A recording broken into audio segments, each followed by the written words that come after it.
Good afternoon, everyone. I hope you're having an amazing day. Today we're back here at the Disneyland Resort to check out all of the updates. So let's get rolling.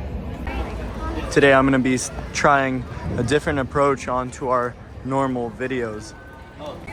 And basically what I'm going to do is just let the camera rolling. You can walk with me as I walk to each and every update over inside of Disneyland theme park. It's a beautiful day today. I think today was the busiest day out of the week compared to every other day. We've been going to Disneyland every single day since Tuesday of this week. Today is Friday. We're also here with Dustin, Theme Park Shark. Let me go find him. He's live on TikTok right now. And I've been mentioning this in every video now, but if you missed it, we've been going live every single day on TikTok. You can find us at Theme Park Shark or JP Land. Right now. That's very cool. It's very cool. How's it going, guys? I don't know if I told you already, but I'm gonna do an update where I just start the movie, don't stop it. Yeah. No cuts. Just gonna let it roll. Great video. All right, let's go. The sun is just blaring in our face right now. This is pretty rough. But the first update I want to head over to is Tiana's Palace, which is over on the first part of Main Street over there. Almost there right now.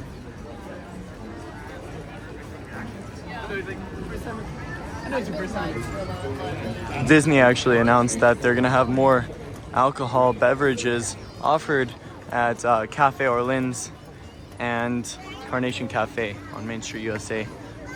You know, that wasn't originally Walt's vision, but it does seem like they are finding new ways to make money. Of course, alcohol is a great way to make money in a theme park. That's why they offer it at Halloween events like Not Scary Farm, Universal's Halloween Horror Nights. Alcohol is a big part of those events. Those alcohol sales are great revenue for the parks. But here's a look at Tiana's Palace. They dropped down the scaffolding and we have a full reveal of what the facade looks like. I really like it. It definitely follows New Orleans architecture. I like the paint job. It looks really nice and vibrant. And then they also have some of the lights on already right now. And to be honest, it looks ready to open. I'm not sure what's going on inside. Maybe the outdoor situation is completely different than what's going on inside. But they do have a little concept rendering over here. And this looks really cool. I like how they do have some of the characters from the movie itself sitting around on the tables, and Tiana is on the top over there. I wonder what type of food we're gonna get. This looks like a huge meal over here. I'm seeing some corn chicken, maybe that's a potato, maybe some broccoli, and that looks like a crab. Maybe some gumbo over here, and I see someone else with that same meal. I wonder if this will be one of the meals. And this person over here is holding a menu. And this one is holding a piece of bread. So I wonder if this will be a full service restaurant. Before it wasn't. Oh, and you can see the mint julep bar on the side, the mobile ordering center. So this will be open again soon. Right now you can't purchase beignets at the mint julep bar, unfortunately, because it is closed. Instead, you can go over there by the left side or right side of Pirates of the Caribbean. And they sell beignets over there instead. I also haven't been to Cafe Orleans, so I'm not too sure if they sell beignets over here. I guess I'll have to take a look at the menu one of these days. It looks like they do have some really good pasta and stuff. Oh, one thing I know that they serve over there is the Monte Cristo sandwich, and that honestly looks so good. So one of these days I'll have to go there. Yeah, it looks like they do serve the beignets over here, and that's why the line is so long. I've never seen the line actually this long for this little quick service stand. All right, let's head over to our next updates, which will be found at the former Splash Mountain attraction.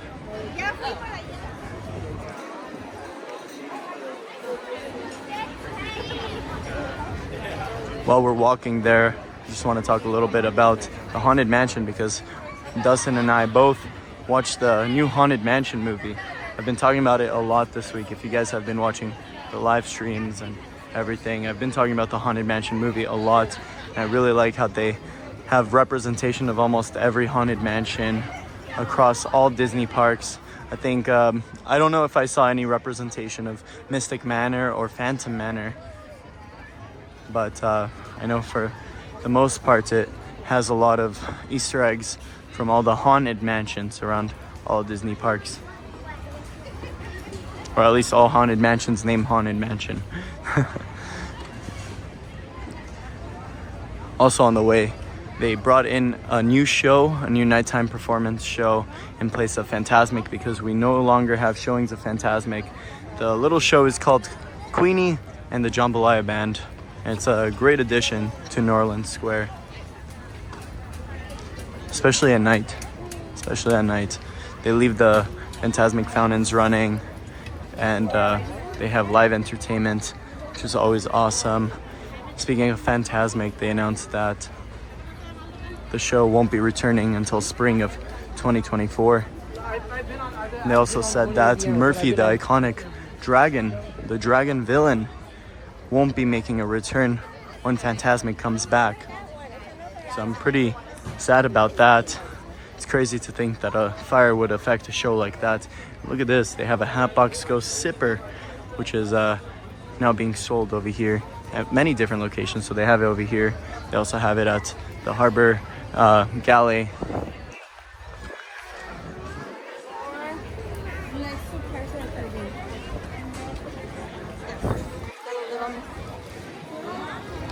All right, now we've made it in front of the former Splash Mountain attraction.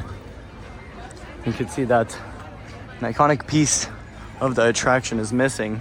That big tree on the very top has been taken down officially, and I just can't believe this sight. It's crazy to see.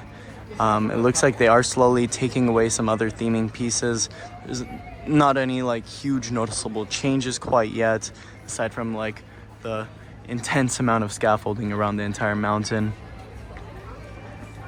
I guess I can't really call it a mountain anymore because with Tiana's Bayou Adventure, they're going to be turning this into a salt mine. All right, let's walk around the former attraction to see if there's anything left in terms of a Song of the South theming.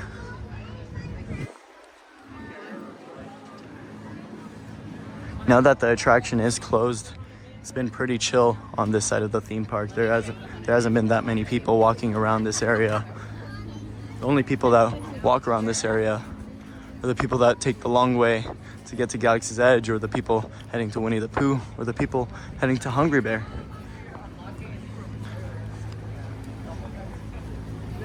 I honestly couldn't see anyone walking all the way here to go to Pooh's Corner, which is all the way at the edge of this land. And it looks like there is a little bit of Song of the South theming over here. They have the Brer Patch, which is a little gift shop. I really like that they have all the Halloween merch out already. We could go inside, take a look, and see if they have any other Halloween ears or merchandise in general.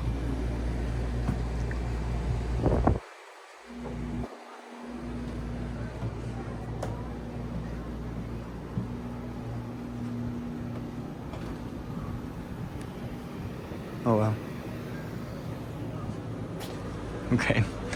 It was really quiet in there and I didn't want to talk, but they did have like a few Halloween hats, and I said oh wow because they had socks in there, which is very surprising. Actually no, it's not, because Splash Mountain I feel like the main complaint was everyone having wet socks at the end of the ride. So over there you could buy socks for $16. I'm moving towards this right side of the mountain. We're just seeing a little bit of scaffolding where the track was and around the very top part of the mountain. I'm not sure if they're gonna do anything too crazy. It looks like these plants are dying out now that the attraction is closed. I don't think they water these plants at all. Oh, that scared me.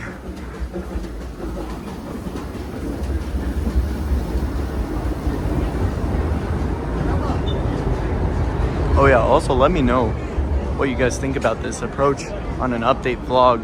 Just letting the camera roll. Maybe I'll do it at Universal one of these days. I know a lot of people would want to see that.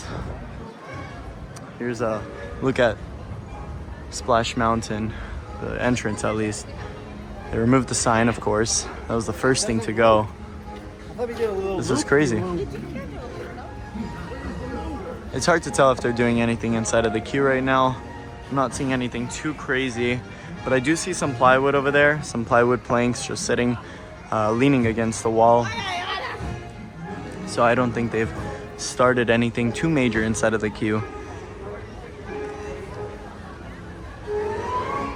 Trying to see if there is anything. It doesn't look like it. Oh wow, okay. So since the last time we were here, I think there was a, well, maybe I might be wrong. Oh yeah, I'm wrong. They had a little bit of scaffolding there, but it's still there. I just had a weird angle onto it. Yeah, they still have some scaffolding along the entire track. There's no way to see inside of the attraction, unfortunately, but that's okay. I'm so curious to see how they pull off Tiana's Bayou Adventure, since it's gonna be because it's gonna be following the story of the movie. We won't be seeing the iconic villain inside of the ride, inside of the attraction, we think. Disney has been pretty quiet. They said it's gonna be about Tiana opening another branch inside of a salt mine. Another branch of her food locate, I guess Tiana's palace. I don't know what it's called. I haven't seen the movie in a while.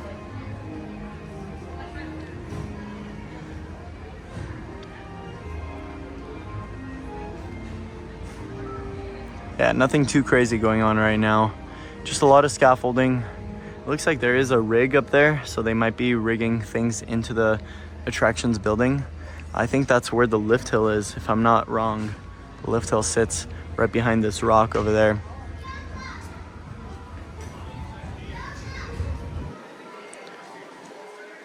All right, next I want to take a stroll through Galaxy's Edge.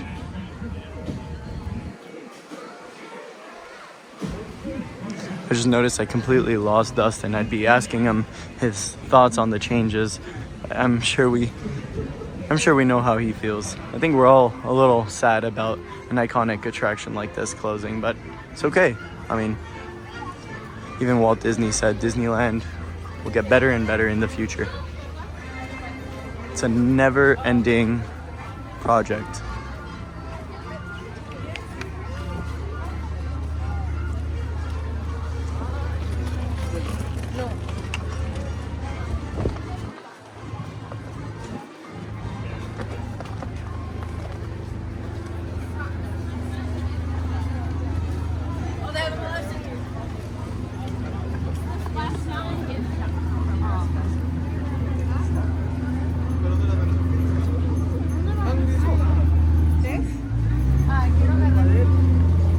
Since we don't really have any nighttime shows going on right now, I wonder if they could start leaving Tom Sawyer's Island open for a longer period of time. They've been closing it at 5 o'clock every single night. They also close the canoes at 5 o'clock every single night.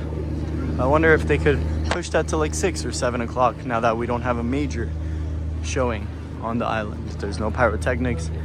There are some lighting pieces that do need to be set up for Wondrous Journeys or any of the shows that take place on Tom Sawyer's Island. But it's nothing too crazy compared to Fantasmic. So I wonder if they could eventually extend the hours of Tom Sawyer's Island and the canoes.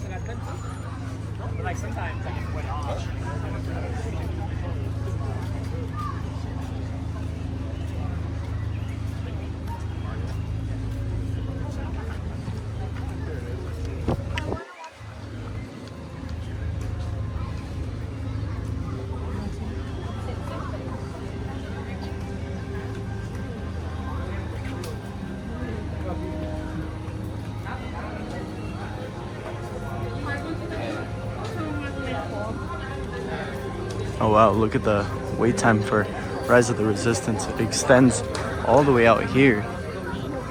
I don't really get to see that too often. I wonder how long the wait time is right now.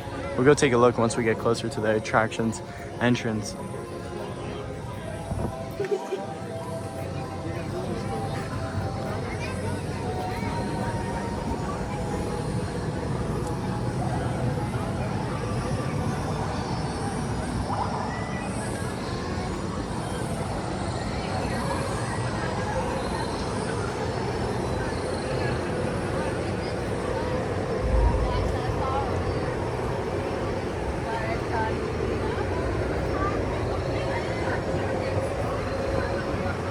I feel like I dictate if a park is busy based on its most popular attraction. I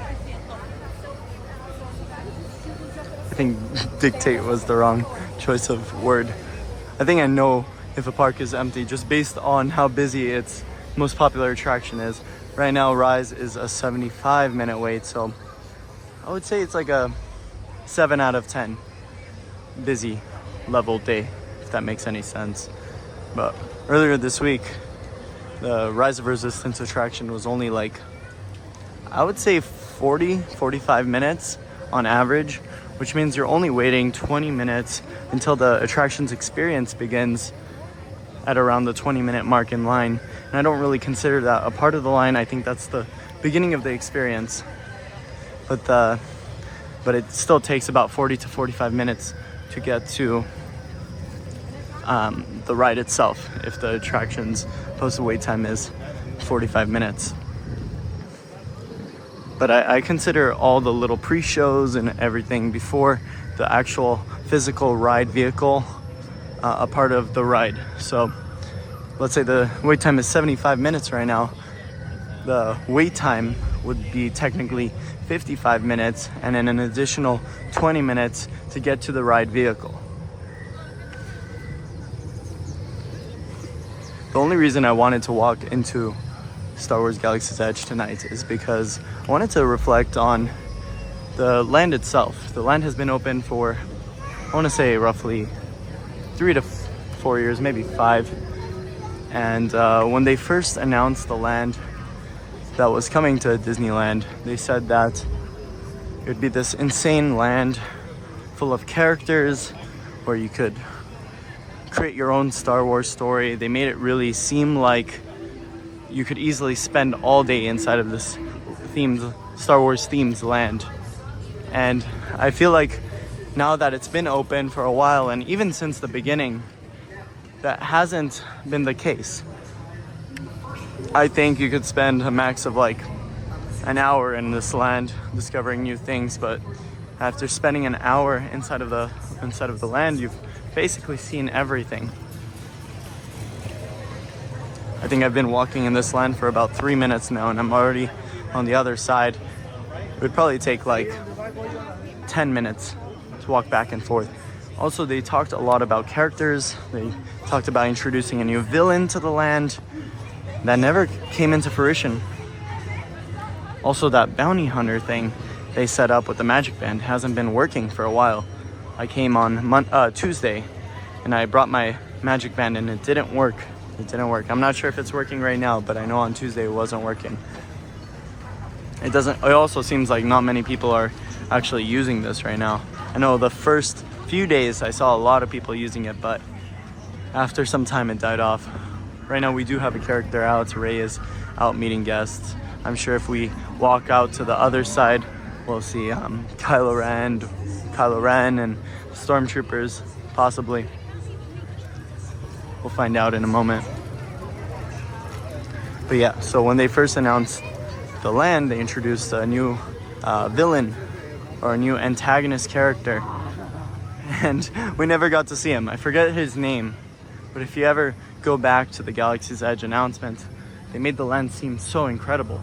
I mean, it is visually stunning. I really like the audio. I really like the atmosphere, the ambiance. It's quite incredible. But it'd be even better if they introduced more characters with the land. More things to do. I feel like there's so much to see, but not so much to do. It's only 2 attractions. And I believe one attraction was rumored to be a Banshee attraction where you can board a physical Banshee and walk and take a tour around the land. course, that never happened. Okay, it doesn't look like we have any stormtroopers in sight as of right now. They might be closer to the Millennium Falcon. This is their normal path. They walk around this area, sometimes go up there. It'd be really nice if they brought in a show into Galaxy's Edge. That'd be really cool.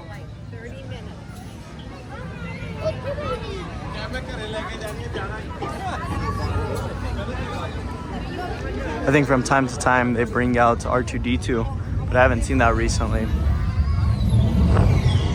Maybe it's because I haven't spent enough time inside of this land.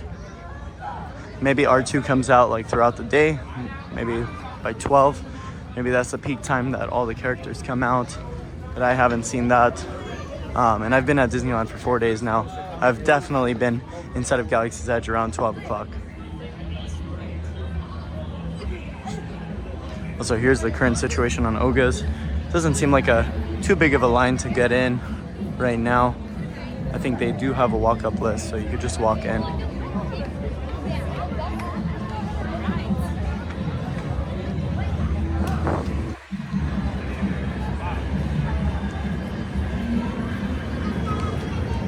I just really like comparing Disney World to Disneyland, and Galaxy's Edge is a perfect land to compare.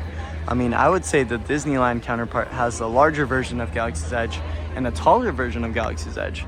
I went to Florida recently, and I got to see their version or their iteration of Galaxy's Edge, and I thought Disneyland's was a little better.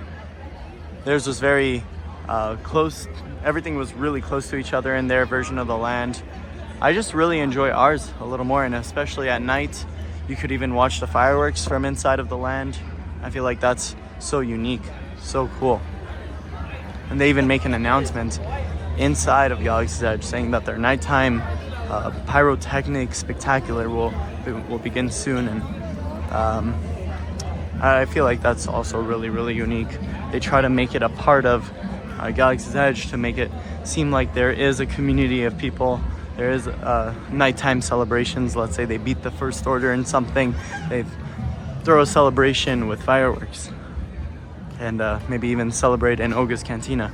It'd be really cool if they brought in some characters in Oga's Cantina. I feel like that would add a lot to the land as well. But maybe it's a little too late to add characters. Maybe it's not.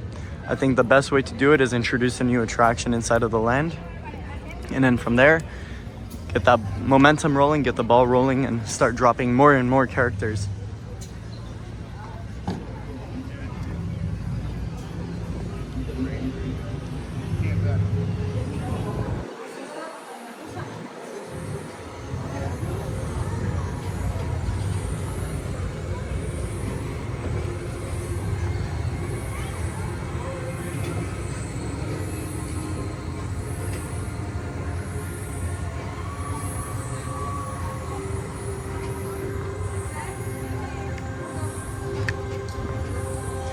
It's been all over my Twitter, but I noticed that Walt Disney World's attendance has been dropping drastically. And I think that's mostly because the ticket prices have been insane.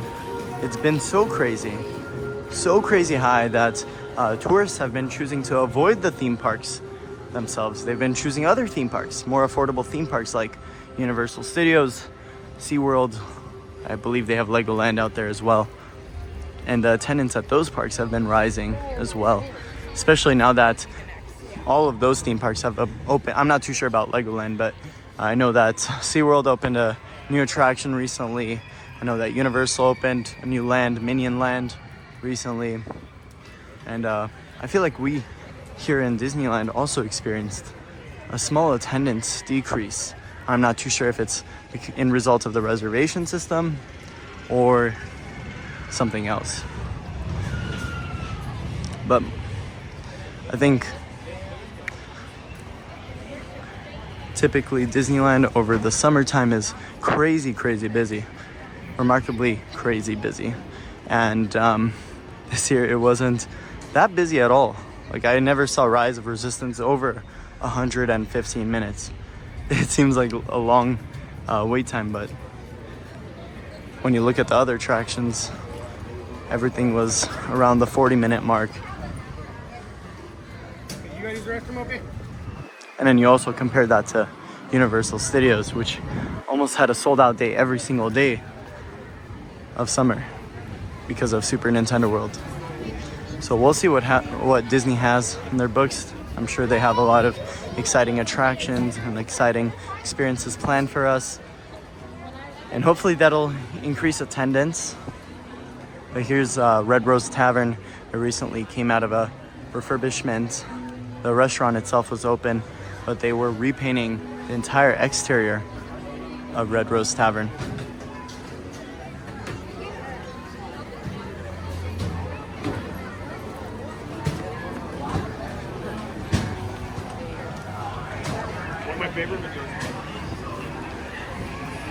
And speaking of like refurbishments, there are a few refurbishments happening in Fantasyland. Of course, they refurbished Peter Pan's Flight, Alice in Wonderland, and Mr. Toad's Wild Ride, but Mr. Toad's is actually still closed. And here's what that's currently looking like. I feel like in the future they're just gonna have to give these attractions like a complete overhaul. I think it'd be cool if they switch up each attraction to be a little more technologically advanced. Kind of like what they did to Snow White with Snow White's Enchanted Wish. It'd be cool if they do that with Pinocchio's, Mr. Toad's, and of course Peter Pan. I feel like there's a lot they can do with Peter Pan, especially with today's technology. They can make it significantly better. But maybe it's also good to keep some of that old technology in place. So their guests, Disneyland's guests, are reminded of what Disneyland is truly about. The nostalgia.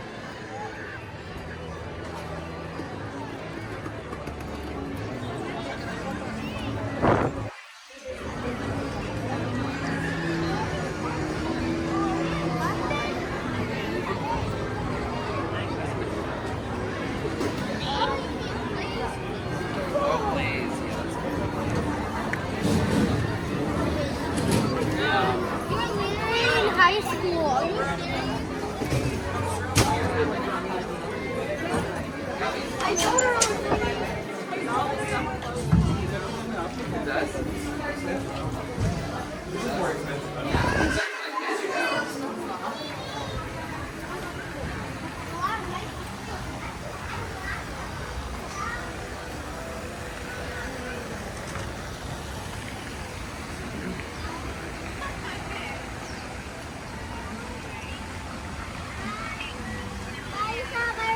I really like these like little areas of Disneyland where it's really calm. You could just sit back and relax.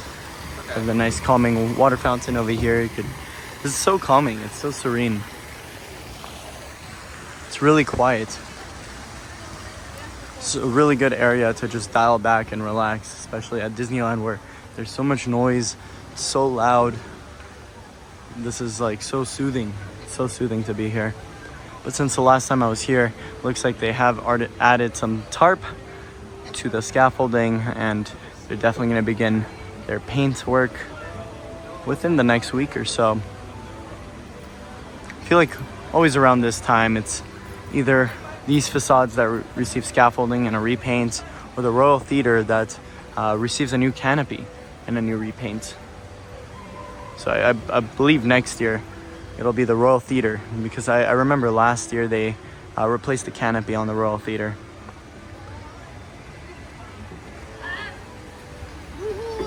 And I believe this is a good spot to end today's update video. I hope you enjoyed this type of video. If you didn't, let me know. If you did, let me know.